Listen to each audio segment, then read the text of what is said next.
the quiet of the forest, before the sun climbs high, the trees breathe in silence. This is a land of cycles, hunger and harvest, risk and reward. A land where survival is not given, but earned together.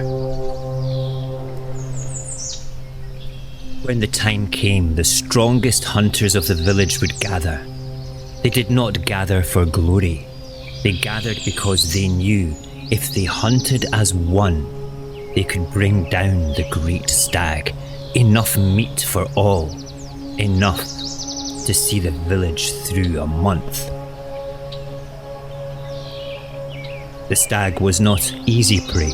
It was powerful, swift, alert, but it was worth everything. One stag could feed every mouth.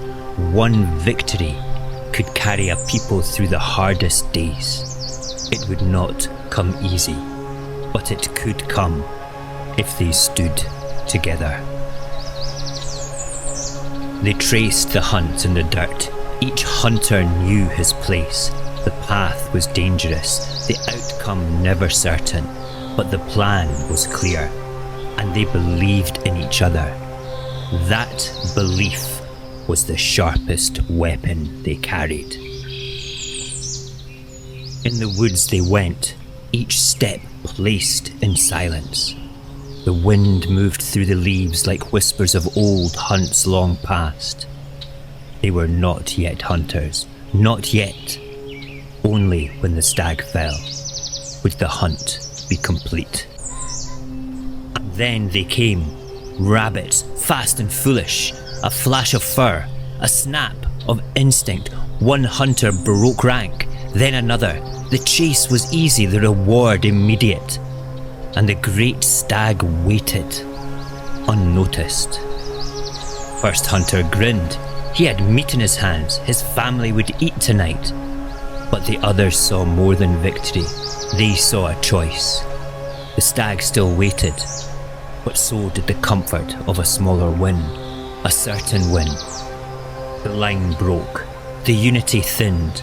More turned from the path, chasing rabbits, chasing certainty.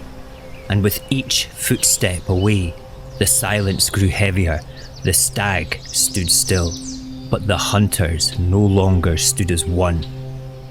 Those who remained looked to each other, too few, too exposed. Their numbers had been their strength, their trust, their shield. Now the forest felt colder, the path ahead darker. Still they pressed on, but the balance had shifted. The stag heard them, felt the silence behind them. It knew. With a burst of power it vanished into the trees. No chase, no chance. The great prize gone. Not because they lacked strength, but because they no longer stood as one. The hunter who caught the rabbit fed his kin that night. The others returned with empty hands and hollow eyes. No anger was spoken. The village had not been fed, and something deeper had been lost. The next time the stag appeared, fewer men came to the fire. Some had lost faith. Others had grown used to smaller meals. And the forest? It remained waiting for a hunt that could only succeed if they ever stood together again.